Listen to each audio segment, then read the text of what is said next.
الحمد للہ وحدہ والصلاة والسلام علی من لا نبی بعدہ اما بعد فاعوذ باللہ من الشیطان الرجیم بسم اللہ الرحمن الرحیم۔ سورۃ بقرہ آیت نمبر 78 سے دوبارہ ذرا ترجمہ دیکھ لیں، کچھ چیزیں اس میں رہ گئی تھی۔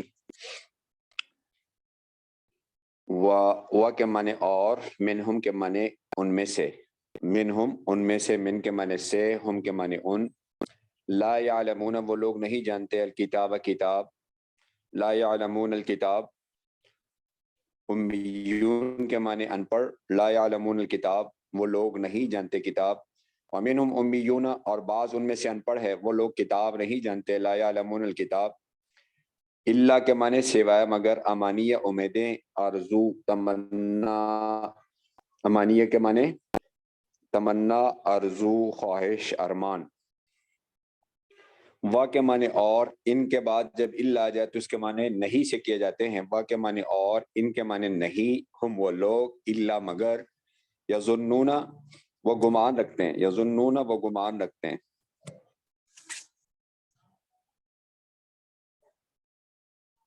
وہ انہم الا یظنون یعنی وہ صرف گمان کی کے پیچھے چلتے ہیں، وہ صرف گمان ہی رکھتے ہیں۔ فا کے معنی پس، ویلن کے معنی، ویلن کے معنی حسرت اور ہلاکت، ویلن کے معنی حسرت اور ہلاکت، ویلن کے معنی حسرت اور ہلاکت، لی کے معنی کے لیے، الذین وہ لوگ، یکتبون الکتاب جو کتاب لکھتے ہیں، بایدیہم ان کے ہاتھوں کے ذریعے، 20 ایدی ہاتھوں، ہم ان کے، ثم پھر، یقولون وہ کہتے ہیں، وہ لوگ کہتے ہیں، یقولون وہ لوگ کہتے ہیں، ھذا من عند اللہ اللہ کے پاس سے ہے، اللہ کی طرف سے ہے، ھذا یہ من عند اللہ اللہ کی طرف سے ہے۔ یہ کیوں کہتے ہیں؟ لیشترو تاکہ لے لے، خرید لے، بھی اس کے بدلے، ساتھ اس کے یعنی اس کے بدلے، لیشترو بھی تاکہ اس کے ذریعے لے لے، ثمنن قیمت، قلیلاً توڑی، ثمنن قیمت، قلیلاً توڑی۔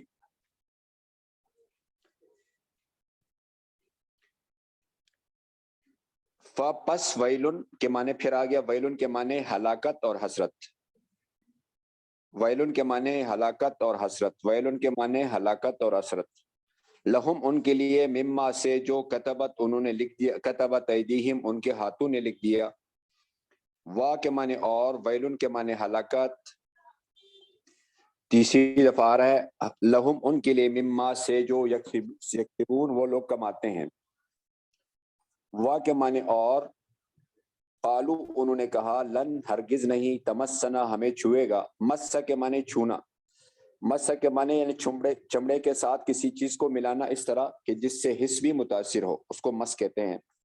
لن تمسنا النار ہرگز ہمیں آگ نہیں چھوئے گا، الا مگر، سوائے، ایامن دن معدودہ گنے ہوئے، ایامن دن معدودہ گنے ہوئے، قل آپ کہہ دیجئے، اتخذتم کیا تم نے وعدہ لیا، عند اللہ اللہ کے پاس، عہدن وعدہ، پس لن ہرگز نہیں، یخلف اللہ اللہ وعدہ خلافی نہیں کرے گا، فلن یخلف اللہ پس ہرگز اللہ خلاف ورزی نہیں کرے گا، عہدہ اس کے وعدے کا، ام یا تقولون تم کہتے ہو، علی اللہ اللہ پر، ما لا تعلمون جو تم نہیں جانتے، بلا کیوں نہیں، بلا کے معنی کیوں نہیں، بلا کے معنی کیوں نہیں، من جو کسب کمائے گا، کرے گا، سیئاتن گناہ، وہ احاطت اور احاطہ کرے گا، بھی ساتھ اس کے، بھی ساتھ اس کے، خطیئتہ اس کا گناہ، فاولئک پس وہ لوگ، اصحاب النار جہنم والے ہیں، ہم وہ لوگ، فیہا اس میں، خالدون ہمیشہ رہیں گے، وا کے معنی اور، الذین آمنوا جو لوگ ایمان لائے، وعملوا الصالحات اور انہوں نے نیک اعمال کیے، اولئک اصحاب الجنت، اولئک کے معنی وہ لوگ، اصحاب الجنت جنت والے ہیں، ہم فیہا خالدون وہ لوگ اس میں ہمیشہ رہیں گے، ہم فیہا خالدون وہ لوگ اس میں ہمیشہ رہیں گے۔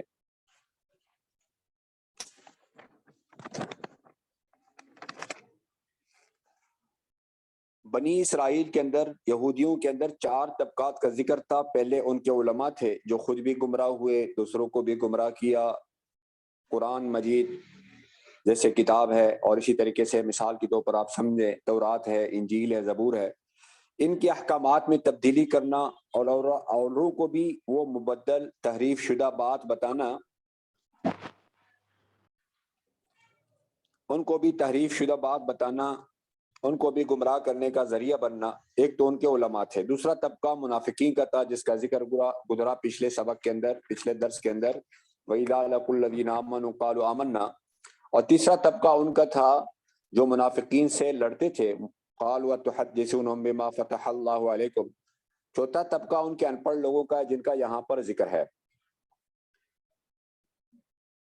یہ طبقہ یعنی ہر طبقے کے ایمان نہ لانے کے اسباب اللہ پاک نے قرآن میں بتائے۔ ایک طبقہ ان پڑھ لوگوں کا، وہ لوگ ایمان کیوں نہیں لائے، ان کی ایمان نہ لانے کی وجوہات کیا ہے، تو اس کے بارے میں فرمایا وہ آرزوئیں تمنا ہے۔ قرآن مجید میں امانی کا لفظ،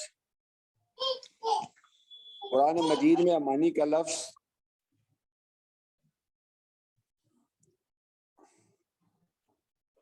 قرآن مجید میں امانی کا لفظ تقریباً 4 دفعہ آیا۔ یہودیوں کے دل میں یہ بات بٹھائی گئی تھی، عیسائیوں کے دل میں، ان کے علماء نے،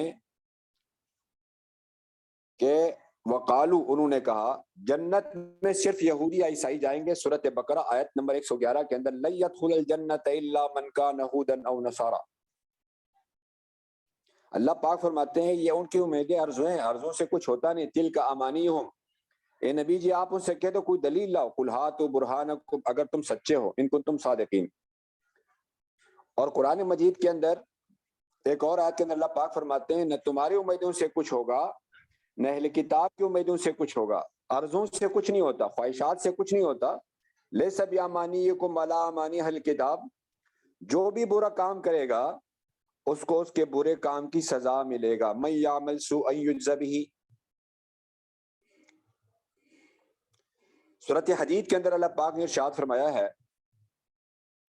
کہ منافقین ایمان والوں سے کہیں گے ذرا ٹھہر جاؤ، ینادونہم، کیا ہم تمہارے ساتھ نہیں تھے، پکاریں گے، الم نکم معکم، وہ کہیں گے جی ہاں آپ تمہارے ساتھ تھے، قالوا بلا، لیکن تم نے اپنے آپ کو فتنے میں ڈالا، ولکنکم فتنتم انفسکم، تم ٹھہرے رہے، وتربصتم۔ آگے جو جملہ اللہ پاک نے ارشاد فرمایا تمہیں دنیا میں آرزوؤں نے، تمناؤں نے دھوکے میں ڈالا، وغرتکم الامانی، اور دھوکہ باز شیطان نے تمہیں دھوکے میں ڈالا، وغرکم باللہ الغرور۔ اور ایک اور آیت کے اندر اللہ پاک ارشاد فرما رہے ہیں قرآن مجید کے اندر کہ شیطان لوگوں سے وعدے کرتا ہے اور ان کو امیدیں دلاتا ہے، یعیدہم ویمنیہم۔ ایک اور آیت کے اندر اللہ پاک فرماتے ہیں کہ جب وہ تمنا کرتا تو شیطان اس کی امیدیں اور بڑھاتا ہے۔ اذا تمنا القى الشیطان فی امنیتی فینسخ اللہ ما یلقی الشیطان فی، قرآن مجید میں ہے۔ تو یہ ان پڑھ لوگ جو کتاب کا علم نہیں رکھتے تھے، ان کے دلوں میں یہ بات ڈالی گئی تھی، 2 باتیں، کہ ہم ہرگز جہنم میں نہیں جائیں گے، اور جائیں گے بھی تو بس چند دن ہے۔ وہ چند دن کتنا ہے آگے تفسیر میں آ رہا ہے، 40 دن یا 7 دن یا 7 سال، 3 قول ہے، بس اتنے دن، اس کے علاوہ ہم دوبارہ جہنم سے نکلیں گے۔ اللہ پاک فرماتے ہیں یہ صرف ان کا گمان ہے، لا یعلمون الکتاب الا من، اور حدیث میں آتا ہے ایک عقل مند ہوتا ہے ایک بے عقل ہوتا ہے۔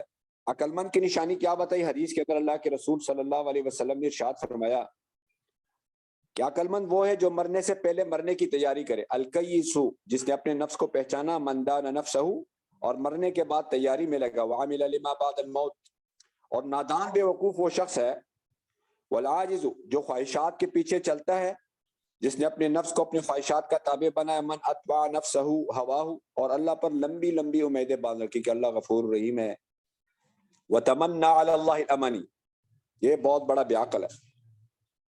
اللہ پاک کے رسول نے ارشاد فرمایا اب عقل مند وہ ہے جو مرنے سے پہلے مرنے کی تیاری میں لگا ہو۔ آج کا ہر مسلمان، ہر انسان جینے کی تیاری میں لگا ہوا ہے اور سمجھ رہا ہے میں عقل مند، اس سے بڑا کوئی بھی عقل ہے نہیں۔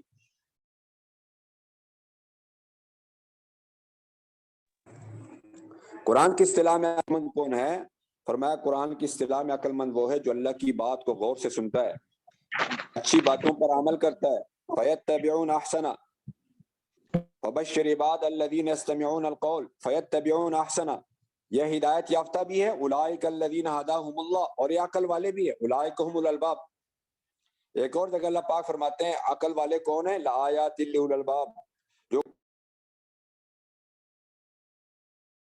اللہ قیاما وقعودا وعلی جنوب، اور زمین آسمان کی تخلیق میں غور فکر کرتے ہیں، وَيَتَفَكَّرُونَ فِي خَلْقِ السَّمَاوَاتِ وَالْأَرْضِ رَبَّنَا مَا خَلَقْتَ هَذَا بَاطِلًا۔ غرض میرے کہنے کا یہ ہے کہ عقل مند وہ انسان ہے جو ایمان لایا، نیک اعمال کرتا رہا، جس نے اللہ کی مانی، جس نے اللہ کو مانا، اللہ کی مانی، اللہ کے رسول کو مانا، اللہ کے رسول کی مانی، وہ عقل مند ہے۔ مرنے سے پہلے مرنے کی تیاری میں لگا ہوا ہے تو عقل مند ہے، ورنہ بے عقل ہے، بے وقوف ہے۔ یہ میں نہیں کہہ رہا، یہ اللہ کے رسول صلی اللہ علیہ وسلم فرما رہے والعاجز، بے وقوف ہے۔ نمبر 2، امی تو آپ کو اس دن بتایا تھا ان پڑھ کو کہتے ہیں، امی ان پڑھ کو کہتے ہیں، امی ان پڑھ کو کہتے ہیں۔ لا یعلمون الکتاب کا مطلب تورات پڑھ نہیں سکتے، لا یعلمون الکتاب، تورات پڑھ نہیں سکتے یا تورات کا علم نہیں رکھتے، الا امانیہ، ظن علم کے مقابلے میں آتا ہے، وَإِنْهُمْ إِلَّا يَظُنُّونَ۔ ظن میں نے آپ کو بتایا تھا 50 سے اوپر، 100 سے پیچھے غالب گمانی ہو کیسا ہوا ہوگا تو اس کو ظن کہتے ہیں۔ اگر 50-50 یہ پتہ نہیں ہوا یا نہیں ہوا تو اس کو شک کہتے ہیں۔ اگر 50 سے نیچے ہے تو اس کو وہم کہتے ہیں۔ اگر 100% یقینی ہے کہ ایسا ہی ہوا ہے تو اس کو علم کہتے ہیں۔ تو ظن کہتے ہیں ہر غیر یقینی بات کو جو علم کے مقابلے میں آتا ہے، ہر غیر یقینی بات جو علم کے مقابلے میں ہو، اگرچہ گمان کرنے والا کا یقین ہو لیکن اس کو ظن کہتے ہیں۔ آگے فرما رہے اللہ پاک فَوَيْلٌ لِّلَّذِينَ يَكْتُبُونَ الْكِتَابَ بِأَيْدِيهِمْ۔ ویل کے معنی میں نے آپ کو بتایا حسرت اور ہلاکت کے، لیکن اس سے مراد کیا ہے؟ اس کے بارے میں 4 قول ہے۔ نمبر 1، پہلا قول، جہنم میں ایک وادی کا نام ہے جس سے جہنم بھی پناہ مانگتا ہے، ویل۔ نمبر 2، جہنم میں ایک پہاڑ کا نام ہے۔ نمبر 3، دردناک عذاب کو ویل کہتے ہیں۔ نمبر 4، یہ اہل جہنم کی پیٹھ ہے۔ ان لوگوں کے لیے جو یہ کام کرتے ہیں تحریف شدہ، یعنی تورات ہاتھ سے لکھ کر کے، جہنم کی وہ وادی ہے جس سے جہنم بھی پناہ مانگتا ہے، کیونکہ خود بھی گمراہ ہوئے اور لوگ اوروں کے گمراہی کا ذریعہ بن گئے۔ ایک ہے خود دین پر نہ چلنا، ایک ہے اوروں کو بھی دین پر چلنے نہیں رہنا۔ جیسے قرآن میں اللہ پاک نے پہلے فرمایا تھا لا تلبسوا الحق بالباطل، حق کو باطل کے ساتھ ملاؤ مت بھی، وتکتموا الحق، اور حق کو چھپاؤ بھی نہیں۔ حق کو ملانا بھی نہیں، حق کو چھپانا بھی نہیں، حق کو نہ باطل کے ساتھ ملانا ہے اور نہ حق کو چھپانا ہے۔ اور آگے سنو، آگے کی عجیب بات ہے، قرآن میں اللہ پاک فرما رہے انہوں نے اپنے ہاتھوں سے لکھا، فرمایا یہ نسبت مجازی ہے، یہ نسبت مجازی ہے۔ مجازی ہونے کا کیا مطلب ہوتا ہے؟ یہ ذرا بند کر لو، اپنا ویڈیو کھلا ہوا ان کا، ایک کا ویڈیو کھلا ہوا ہے،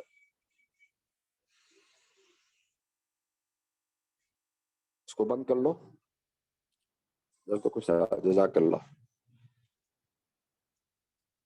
جو انہوں نے اپنے ہاتھوں سے لکھا، فرمایا نسبت مجازی ہے۔ نسبت مجازی ہونے کا کیا مطلب ہوتا ہے؟ سمجھنے کی بات ہے۔ نسبت مجازی ہونے کا مطلب یہ ہوتا ہے کہ ہاتھ تو نہیں لکھتا بلکہ قلم سے لکھتا ہے، لیکن نسبت ہاتھ کی طرف کی جاتی ہے۔ قاضی قلم سے فیصلہ لکھتا ہے لیکن نسبت قاضی کی طرف کی جاتی ہے۔ اور در حقیقت ہر فعل کا فاعل حقیقی چونکہ اللہ کی ذات ہے، ہر فعل کا فاعل حقیقی اللہ کی ذات ہے، اس لیے فرما رہے ہیں یہ نسبت مجازی کہلائے گی۔ فَوَيْلٌ لِّلَّذِينَ يَكْتُبُونَ الْكِتَابَ بِأَيْدِيهِمْ، پہلے نمبر پر اپنے ہاتھوں سے لکھا، پھر اللہ پر جھوٹ باندھ کر کہتے تھے ثُمَّ يَقُولُونَ هَذَا مِنْ عِنْدِ اللَّهِ، یہ اللہ کی طرف سے ہے۔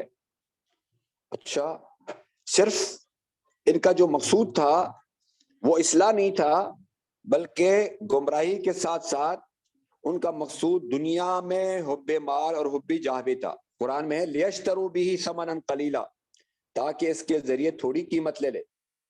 اگر بہت بڑا بدلہ بھی انسان کو ملتا ہو اور آخرت تباہ ہو رہا ہو تب بھی یہ نقصان کی بات ہے اور نامناسب ہے لیکن تھوڑی سی قیمت لے کر قرآن کے احکامات کو بدلنا، فتویٰ کو بدلنا۔ نمبر 2، یہ بتانا چاہ رہے ہیں کہ جو تحریف تھا ان کا، یہ دیانتن نہ تھا بلکہ طلب مال کے لیے تھا اور جا کے لیے تھا، کیونکہ اگر ہم حضور کی مانیں گے تو ہماری جاؤ جلال، ہماری بڑائی ختم ہو جائے گی، ہم مطاع نہیں رہیں گے، ہماری لوگ بات نہیں مانیں گے، بلکہ ہم دوسرے کی اطاعت کرنے والے بن جائیں گے، اور پھر ہمیں مال لوگ نہیں دیں گے۔ آگے اللہ پاک فرماتے ہیں فویل لہم مما کتبت ایدیہم، ہلاکت بربادی ان کے ہاتھوں کی رہی جو انہوں نے، ہاتھوں نے لکھا، ہاتھوں نے نہیں لکھا، قلم سے لکھا، تو ہاتھوں کی طرف بھی نسبت مجازی اور قلم کی طرف بھی نسبت مجازی۔ ہر کتابت کا اصل کاتب جو ہے وہ اللہ جل شانہ کی ذات علی ہے، ہر کتابت کا اصل کاتب اللہ جل شانہ کی ذات علی ہے۔ وویل لہم مما یکسبون، اور ہلاکت بربادی ہے ان کی کمائی کے لیے بھی۔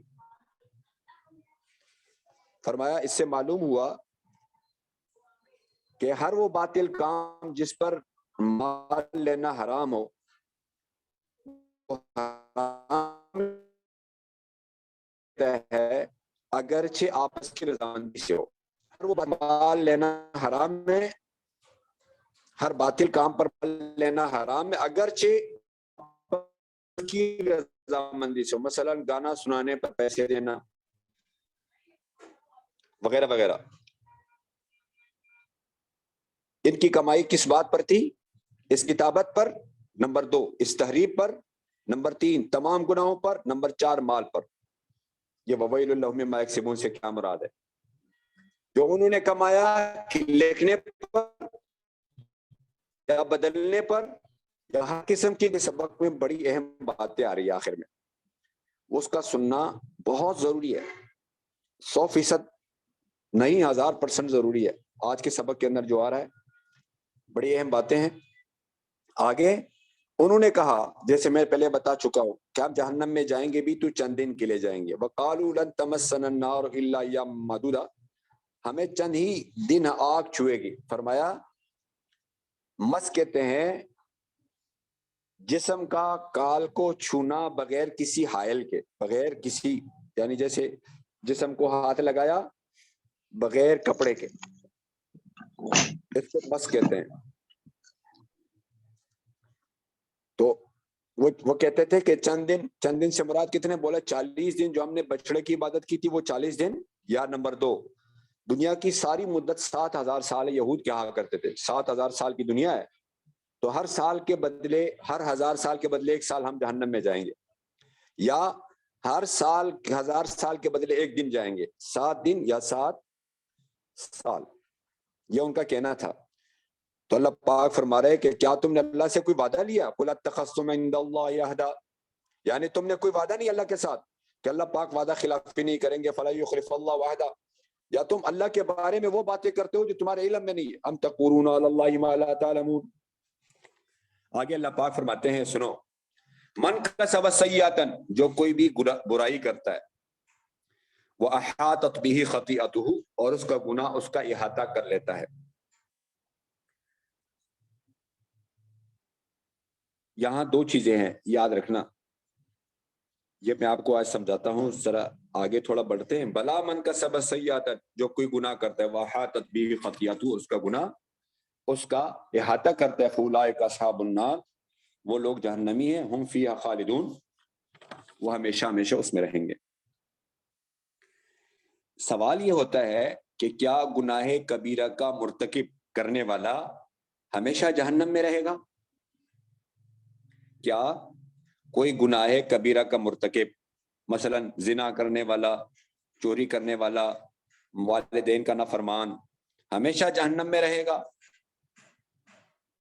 یہ سوال ہے، کیونکہ یہاں پر اللہ پاک فرما رہے ہیں کیوں نہیں، من کسب سیئۃ، جو کوئی گناہ کرے، وَأَحَاطَتْ بِهِ خَطِیئَتُهُ، اور اس کی خطائیں اس کا احاطہ کرے، وہ ہمیشہ وہ جہنم والے بھی ہے، اولئک اصحاب النار۔ نمبر 2 ہم فیہا خالدون، وہ لوگ اس میں ہمیشہ جہنم میں رہیں گے۔ تو آپ سمجھ لیں کہ گناہ کبیرہ کا مرتکب کیا ہمیشہ جہنم میں رہے گا یا نہیں؟ تو اس بارے میں 3 مذاہب ہے۔ پہلا مذہب یہ ہے جو ہمارا مذہب ہے اور جمہور صحابہ رضوان اللہ تعالی مجمعین کا ہے اور تابعین کا ہے، اہل سنت والجماعت کا عقیدہ ہے کہ گناہ کبیرہ کا ارتکاب کرنے والا ہمیشہ جہنم میں نہیں رہے گا۔ ہمارا مذہب یعنی اہل سنت والجماعت کا، جمہور صحابہ کا، جمہور تابعین، تبع تابعین کا مذہب کیا ہے کہ کبیرہ گناہ کرنے والا ہمیشہ جہنم میں نہیں رہے گا، بلکہ کبیرہ گناہ کرنے والا جو توبہ کر لے یا بغیر توبہ کے مر جائے، وہ اپنی گناہ کی سزا پا کر جہنم سے نکالا جائے گا اور جنت میں ڈالا جائے گا۔ یہ پہلے نمبر کی بات ہے۔ لیکن جمہور معتزلہ اور خوارج کا عقیدہ، یہ ایک گمراہ فرقہ ہے، ان کا عقیدہ یہ ہے اور ان کا مذہب یہ ہے کہ گناہ کبیرہ کا کرنے والا ہمیشہ جہنم میں رہے گا۔ گناہ کبیرہ کا کرنے والا ہمیشہ جہنم میں رہے گا۔ اور ایک شاذ قول کے مطابق قول ہے کہ ان کے لیے بھی کوئی وعید نہیں گناہ کبیرہ، کیونکہ قرآن مجید میں اللہ پاک فرماتے ہیں کہ شرک معاف نہیں، شرک کے علاوہ جو کچھ ہوگا جس کے لیے اللہ چاہیں گے وہ معاف کر دیں گے۔ ان اللہ لا یغفر ان یشرک بہ ویغفر ما دون ذلک لمن یشاء۔ قرآن مجید میں 2 طرح کی آیتیں آئیں گی۔ پہلے آپ ایک اس جیسی آیت کہ جو بھی برا کام کرے گا اور اس کی غلطی نے اس کا احاطہ کیا، یا جو بھی قرآن مجید میں ایک اور آیت ہے کہ جو کسی مومن کو قصدن قتل کرے گا وَمَن يَقْتُلْ مُؤْمِنًا مُتَعَمِّدًا تو اس کا ٹھکانہ جہنم ہے، فَجَزَاؤُهُ اس کا بدلہ جہنم ہے، ہمیشہ اس میں رہے گا، خالدن فیہا خلود کا لفظ ہے۔ بہت ساری آیتیں آپ کے سامنے آئیں گی جس میں گناہ کے کرنے والوں کو ہمیشہ کا جہنم ہی بتایا۔ تو معتزلہ اور خوارج کے دلائل وہ آیات ہے جہاں ان کو ہمیشہ کا جہنم ہی بتایا، اور ہمارے دلائل جمہور ائمہ کے، جمہور صحابہ کے اور اہل سنت والجماعت کے دلائل چند قسم کی آیتیں، مثلا نمبر 1 عفو درگزر والی آیتیں، جیسے قرآن مجید میں اللہ پاک فرماتے ہیں کہ اللہ وہ ذات ہے جو توبہ قبول کرتا ہے، والذی یقبل التوبۃ کن سے عن عبادہ، ظاہر ہے توبہ گناہ کبیرہ سے۔ دیکھیں قرآن مجید میں اللہ پاک فرماتے ہیں ایک کبیرہ ایک صغیرہ ہے، فرمایا جو آدمی کبیرہ کبائر گناہوں سے بچتا ہے، الذین یجتنبون کبائر الاسم والفواحش، ہاں صغیرہ ہو جاتی الا اللمم، تو آپ کا رب واسع المغفرت، ان ربک واسع المغفرہ وہ عالم بکم اذ انشاکم من الارض، قرآن مجید میں سورۃ طور کے اندر ہے، سورۃ نجم کے اندر ہے۔ کا مطلب، اور قرآن مجید میں اللہ پاک ایک اور جگہ فرماتے ہیں کہ اللہ پاک گناہوں کا بخشنے والا اور توبہ قبول کرنے والا، غافر الذنب وقابل التوب شدید العقاب ویعفو عن السیئات، اللہ پاک فرماتے ہیں میں برائیوں سے درگزر کرتا ہوں۔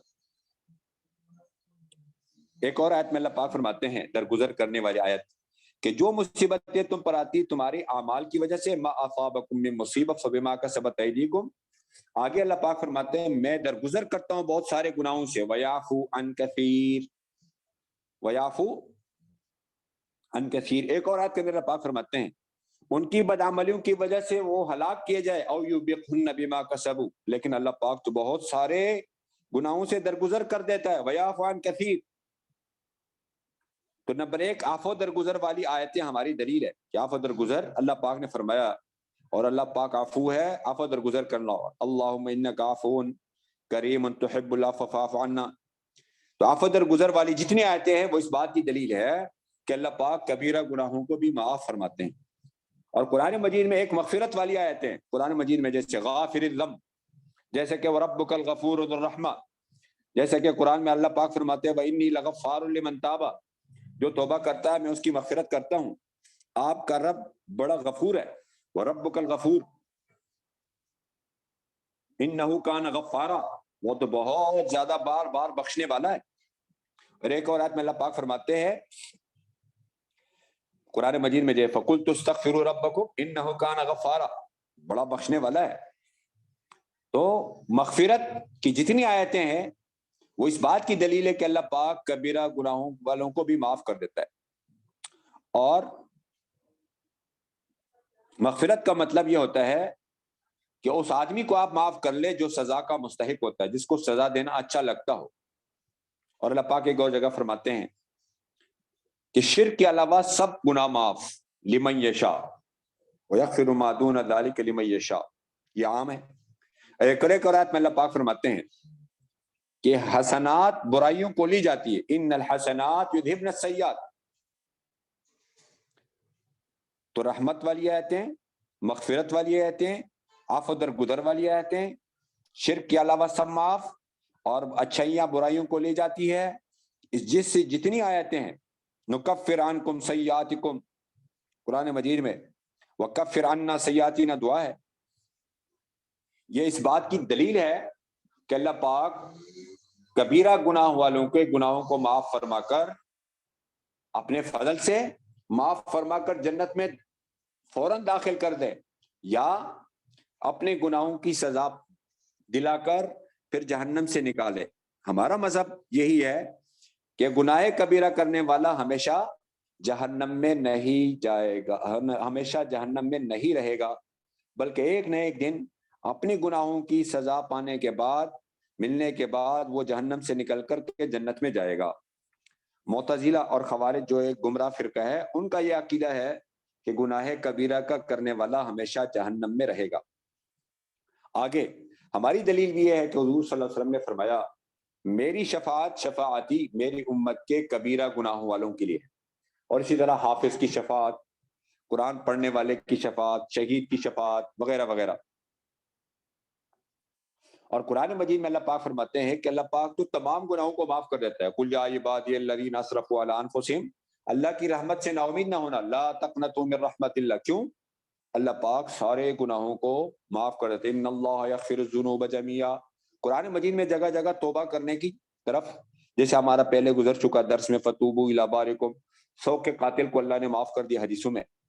اور حدیثوں میں آتا ہے حضور صلی اللہ علیہ وسلم نے ارشاد فرمایا جب قیامت کے دن میں اللہ کے دربار میں سجدہ ریز ہوں گا، حساب کتاب کے دن، محشر کے دن، اللہ پاک مجھے الہام کریں گے، فیلہمنی المحامد، جو ابھی مجھے یاد نہیں، لم یحضرنی الان، میں اللہ کی تعریف کروں گا، پھر اللہ پاک فرمائیں گے اے محمد سر اٹھائیے، ارفع راسک، جو مانگنا ہے مانگ، تجھے عطا کیا جائے گا، سل تعطا، اور بات سے سنا، وشفع تشفع، اور اللہ تجھے اتنا دے گا کہ تو راضی ہوگا۔ پہلی دفعہ میں اللہ پاک فرمائیں گے جاؤ ان کو نکال جن کے دل میں جو کے دانے کے برابر، پھر دوسری دفعہ میں کہا جائے گا جس کے دل میں ذرے کے برابر ایمان ہوگا، دوسری دفعہ پھر سجدہ کروں گا، تیسری دفعہ کہے گا ادنا ادنا ادنا، 3 یا 4 دفعہ یہ لفظ بخاری کی روایت، اس سے بھی کم ترین، ذرے سے بھی کم ترین ہوگا 4 مرتبہ، ان کو نکال۔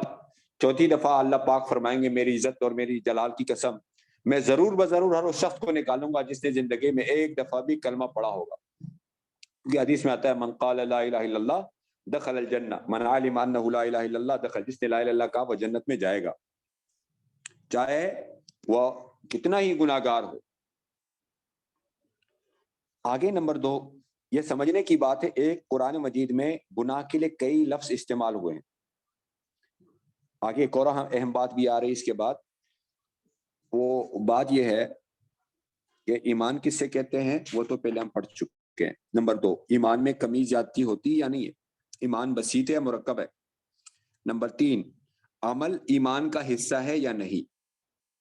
یہ 3 باتیں اگلی آیت کے اندر آ رہی ہے، لیکن اس سے پہلے میں آپ کو تھوڑا سا یہ بتانا چاہ رہا ہوں کہ قرآن مجید میں گناہ کے لیے کئی لفظ استعمال ہوئے۔ ایک سیئہ کا لفظ استعمال ہوا جو اس آیت کے اندر ہے، اور ایک خطیئہ کا لفظ استعمال ہوا جو اس آیت کے اندر ہے، اور ایک ذم کا لفظ استعمال ہوا قرآن میں، ذم گناہ کو کہتے ہیں، اور ایک اسم کا لفظ استعمال ہوا ہے قرآن میں، اسم گناہگار، اثیم گناہگار کو کہتے ہیں، اور قرآن مجید میں ایک معصیت کا لفظ استعمال ہوا ہے، نافرمانی۔ قرآن مجید میں گناہ کے لیے ایک فاحشہ کا لفظ استعمال ہوا، قرآن مجید میں گناہ کے لیے ایک وزر کا لفظ استعمال ہوا۔ تو ان سب میں فرق کیا ہے؟ پہلے جو اس آیت کے اندر ہے اس کو دیکھیں، جو بھی برائی کرے گا وَأَحَاطَتْ بِهِ خَطِیئَتُهُ، اور ظاہراً اور باطناً اس کا گناہ اس کا احاطہ کر لے. تو یعنی یہاں دو باتیں بتائی، پہلے یاد رکھنا، گناہ کیا اور ظاہراً باطناً خطاؤں نے اس کا احاطہ کیا، اس کو گھیر لیا، یہ شخص ہمیشہ جہنمی ہے اور یہ کافر ہے. یہ شخص جہنمی ہے، یہ وہ آدمی ہوتا ہے جو کافر ہوتا ہے. جیسے یہاں بات چل رہی ہے کن کے بارے میں؟ یہود کے بارے میں، جنہوں نے حضور صلی اللہ علیہ وسلم کی نبوت کا اقرار نہیں کیا، وہ کافر ہے. اب سیئہ کس سے کہتے ہیں؟ فرمایا سیئہ کہتے ہیں وہ عمل جس سے انسان میں کمی آئے، یعنی برا بن جائے، دنیا میں یا آخرت میں. سیئہ ہر وہ عمل جس سے انسان میں کمی آ جائے، عیب لگ جائے، جس سے انسان عیبدار بن جائے، دنیا میں یا آخرت میں. اور خطیہ خطا سے ہے. سیئہ ساء یا سوء سے ہے، برا کرنا. خطیہ خطا سے. کیا مطلب؟ غلطی سے کوئی کام کر جانا، وہ قصدن یا بلاسا ہو. خطیہ کے ویسے معنی ہوتے ہیں حق بات تک نہ پہنچنا. جیسے کہتے ہیں غلطی ہو گئی، ہم سے خطا ہو گئی. قرآن مجید میں جہاں جہاں سیئہ آیا ہے اس کے ساتھ اللہ نے مٹانے کا ذکر کیا. مٹانا. نکفر عنکم سیئاتکم، ایک جگہ وکفر عنا سیئاتنا. اور قرآن مجید میں اللہ پاک سے دعا ہے نا، ربنا لا تؤاخذنا ان نسینا واخطانا. اگر ہم سے کوئی غلطی ہو جائے، خطا ہو جائے یا ہم بھول جائے، تو خطا جو ہوتی ہے وہ ہے حق بات تک نہ پہنچنا، اور سیئہ جس سے کمی آ جائے انسان. اور دونوں میں فرق کیا ہوتا ہے؟ فرمایا سیئہ مقصود بھی ذات ہوتا ہے اور خطا اس کا سبب بنتا ہے. یعنی خطی ہر اس گناہ کو کہتے ہیں جو ارادی ہو یا غیر ارادی، ارادے سے ہو یا غیر ارادے سے ہو، دونوں ہو سکتے ہیں. قرآن مجید میں جیسے میں نے آپ کو بتایا. تو خطا اور سیئہ میں فرق کیا ہے؟ کہ سیئہ وہ گناہ جو مقصود بالذات ہو، اور خطا جو مقصود بالعرض ہو، یعنی اس کے ذریعے یہ کام ہو رہا ہے دوسروں تک پہنچنے کے لیے، دوسرے گناہ تک پہنچنے کے لیے، اس کو خطیہ کہتے ہیں. اور نمبر 3، ذم کے معنی ہے دم. بکری کا دم، گائے کا دم ہوتا ہے. ذم کے معنی دم کے ہیں، اور پیچھے چلنے کے، پیچھے لگ جانے کے، دم کی طرح تابع ہونے کے، نقش و قدم پر چلنے کے، سب کو دم کہتے ہیں. اور اسم کے معنی ہوتے ہیں اسمن، الف سا میم. اسمن کے معنی وہ گناہ جس کا کرنے والا سزا کا مستحق ہو اور ثواب سے محروم کرنے والے اعمال و افعال کو، یا دور کرنے والے افعال کو. اور اسم قرآن میں بمانا گناہ کبیرہ کے بھی آیا. اور معصیت ہر نافرمانی کو کہتے ہیں، اس میں ہر قسم کی گناہ آتا ہے. فاحشہ کا عام طور پر استعمال زنا کے لیے ہوتا ہے. اور وزر سب سے زیادہ قوت والا گناہ جو کیا جاتا ہے اس کو وزر، اس کے لیے وزر کا لفظ استعمال کیا جاتا ہے.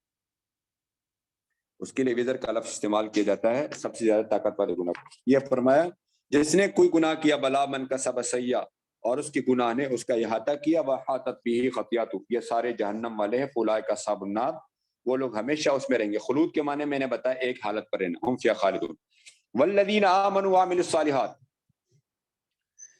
یہ کہ قرآن مجید میں اللہ پاک کی طرف سے ترتیب یہ ہے کہ جہاں بھی جہنم کا ذکر ہوگا ساتھ میں جنت کا ذکر. یہ کیوں کیا جاتا ہے؟ 4 وجوہات ہے اس کی،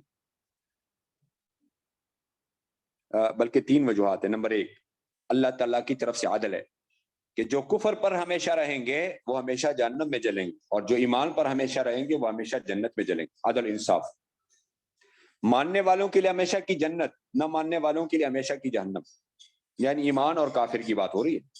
نمبر 2، مومن کے سامنے خوف اور عدل، خوف اور امید دونوں برابر ہونی چاہیے. لو وزن رجاء المؤمن وخوفه لا تعدل، فرمایا اگر مومن کا خوف اور امید دونوں کو آپ تولے تو دونوں برابر رہیں گے. حدیث میں آتا ہے. فرمایا ایمان کیا ہے؟ امید اور خوف کے درمیان کا نام، الایمان بین الرجاء والخوف. تو جہنم کی وعیدیں سن کر اس سے انسان ڈر جاتا ہے جہنم سے، ڈر کر کے وہ اعمال نہیں کرتا جو جہنم میں لے جانے والے، اور جنت کا شوق آ جاتا ہے جب جنت والی آیتوں کو انسان سنتا ہے، وہ اعمال کرنے میں اچھا آپ سمجھے وعید کس سے کہتے ہیں؟ وعید کے معنی دمکی، وعید کے معنی دمکی، وعد کے معنی خوشخبری، وعدیں اللہ کے وعدے یعنی فضائل خوشخبریاں، وعیدیں اللہ کی دمکیاں، فذکر بالقرآن من یخاف وعید، یہ وعید قرآن کا لفظ ہے، دمکی۔ تو جہاں جہاں جہنم کا تذکرہ ہوگا قرآن میں، ساتھ میں جنت کا تذکرہ ہوگا، تاکہ مومن کی امید اور خوف برابر رہے۔ نمبر 3 فرمایا وعدوں میں اللہ پاک کی کمال رحمت ہے اور وعیدوں میں اللہ پاک کی طرف سے کمال حکمت ہے، اس لیے ساتھ ساتھ دونوں کو ذکر کرتے ہیں۔ تو آگے اللہ پاک فرما رہے ہیں والذین آمنوا، جو ایمان لائے، وعاملوا الصالحات، اور عمل کیے، کیا مطلب کہ ایمان اور عمل دونوں ایک ہے یا نہیں؟ اب یہ سمجھنا پڑے گا آپ کو، یہ میں آپ کو بتاتا ہوں، یہ بہت ضروری بات ہے۔ ایمان بسیط ہے یا مرکب ہے؟ بسیط ہونے کا مطلب کیا ہے کہ ایمان صرف دل سے ماننے کا نام ہے یا ایمان 3 چیزوں کا نام ہے؟ آپ سنو، دل سے ایمان لانا، زبان سے اقرار کرنا، بدن سے نیک اعمال کرنا، ان تینوں کے مجموعے کا نام ایمان ہے یا صرف دل سے ماننے کا نام ایمان ہے؟ تو امام ابو حنیفہ رحمۃ اللہ علیہ ہمارا مذہب یہ ہے، یہ پہلے میں بتا چکا ہوں، ہمارا مذہب یہ ہے، بہت ضروری ہے یہ جاننا، کہ ایمان صرف اور صرف دل سے ماننے کا نام ہے۔ ایمان صرف اور صرف تصدیق قلبی دل سے ماننے کا نام ہے۔ ایمان صرف اور صرف دل سے ماننے کا نام ہے۔ زبان سے اقرار کرنا یہ اسلام ہے، کیونکہ اس پر مسلمان کے احکامات تب جاری ہوں گے جب یہ کلمہ زبان سے پڑھے گا۔ یہ پہلی بات ہو گئی۔ تو عمل فرمایا نماز، روزہ، حج، زکوٰۃ اگر کوئی نہیں کرتا تو مومن ہے یا نہیں ہے؟ ہاں بالکل مومن ہے، اگر وہ دل سے اللہ کو ایک مانتا ہے بغیر کسی شریک کے، جیسے صفات کے ساتھ، ناموں کے ساتھ، اور حضور صلی اللہ علیہ وسلم کو نبی آخر الزمان مانتا ہے، آپ صلی اللہ علیہ وسلم کی رسالت اور آپ کی ختم نبوت کا عقیدہ رکھتا ہے، بس وہ مومن ہے، چاہے وہ نماز نہ پڑھتا ہو، روزہ نہ رکھتا ہو، حج نہ کرتا ہو، زکوٰۃ نہ دیتا ہو، کچھ بھی نہیں کرتا نیک اعمال، لیکن کلمہ پڑھتا ہے، شرک سے خالی ہے، وہ مومن ہے۔ ایمان دل سے ماننے کا نام ایمان ہے، یہ بس میں نے آپ کو بتانا۔ ایمان بسیط ہے، بسیط کا مطلب یہ تقسیم نہیں ہو سکتا، دل سے ماننا تصدیق قلبی ہے، اور اعمال ایمان سے خارج ہے۔ کیا مطلب؟ قرآن مجید میں جگہ جگہ ایمان اور اعمال کو الگ الگ بتایا، والذین آمنوا، جو ایمان لائے، وعاملوا الصالحات، یہ واو جو عاطفہ کہلاتا ہے۔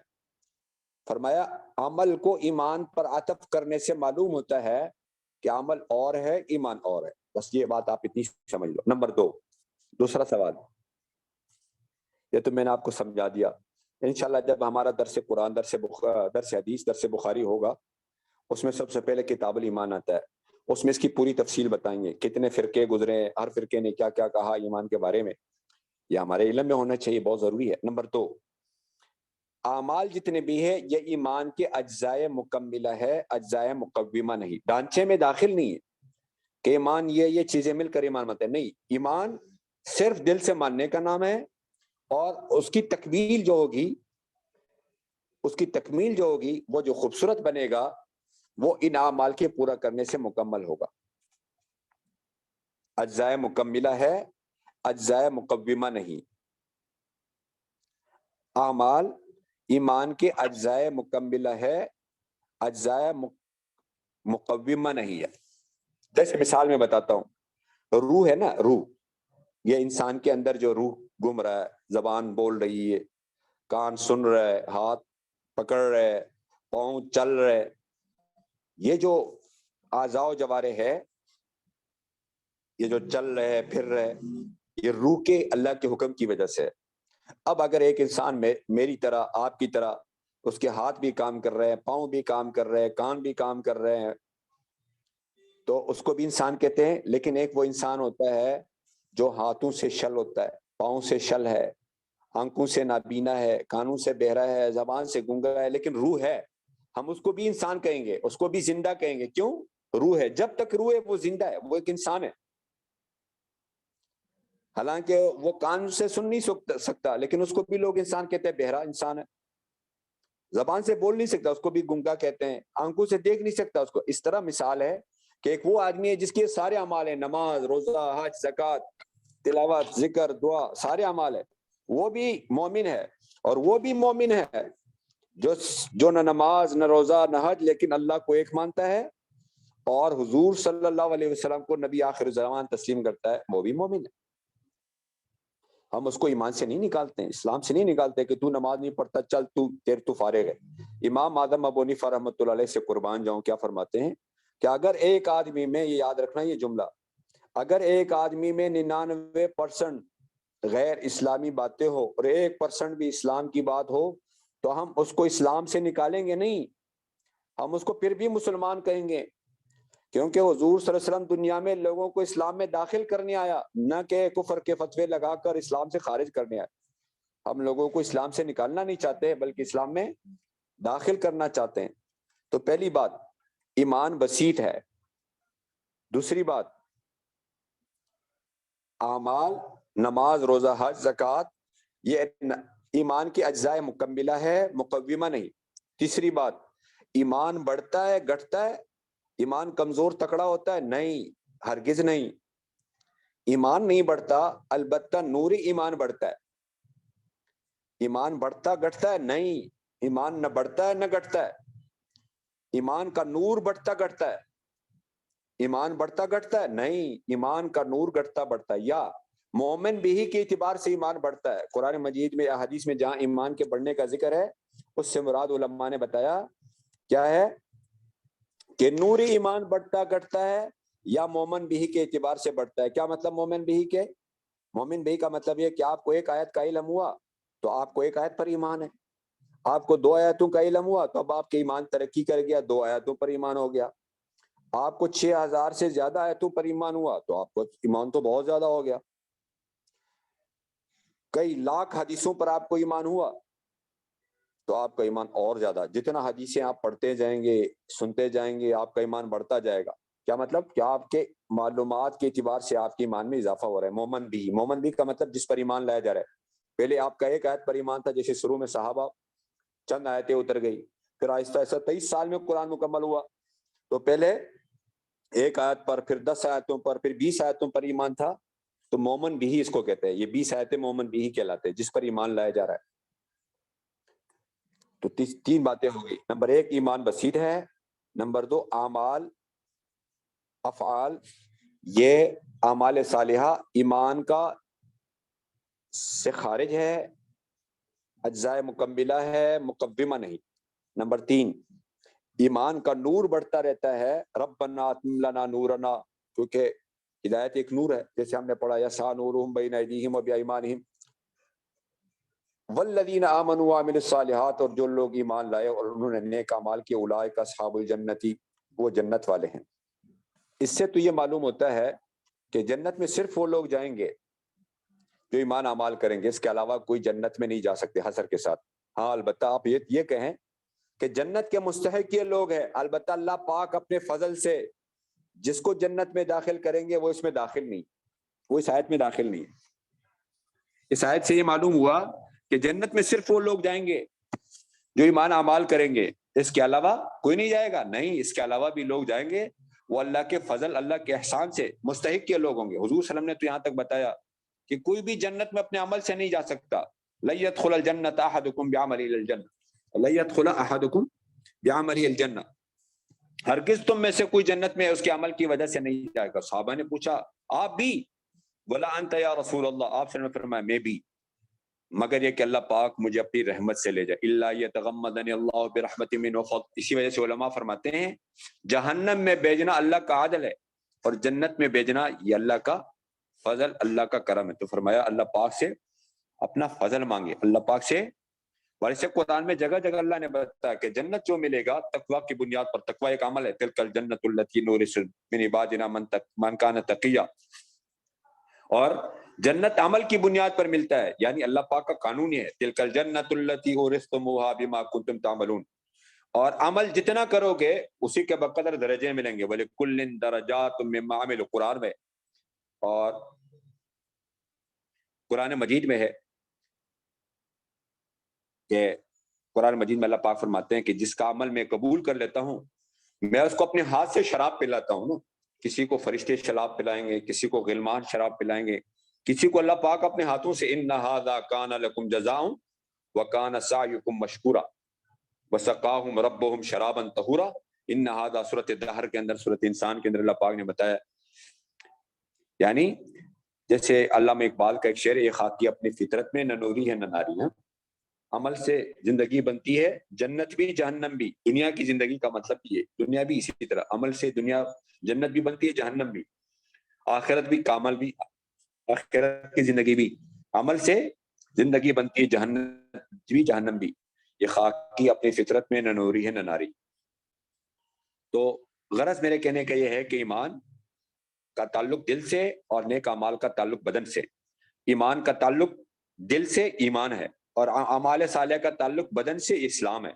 کیونکہ ایمان کہتے ہیں دل اللہ کو دینا, اور اسلام کہتے ہیں جسم اللہ کو حوالے کرنا, اور احسان کہتے ہیں اللہ کو حاضر ناظر ہر وقت جاننا کہ اللہ دیکھ رہے, اللہ سن رہے. ان تعبد اللہ کأنک ترى, اللہ کی بندگی اس طرح کرنا گویا کہ اللہ پاک آپ کو دیکھ رہے.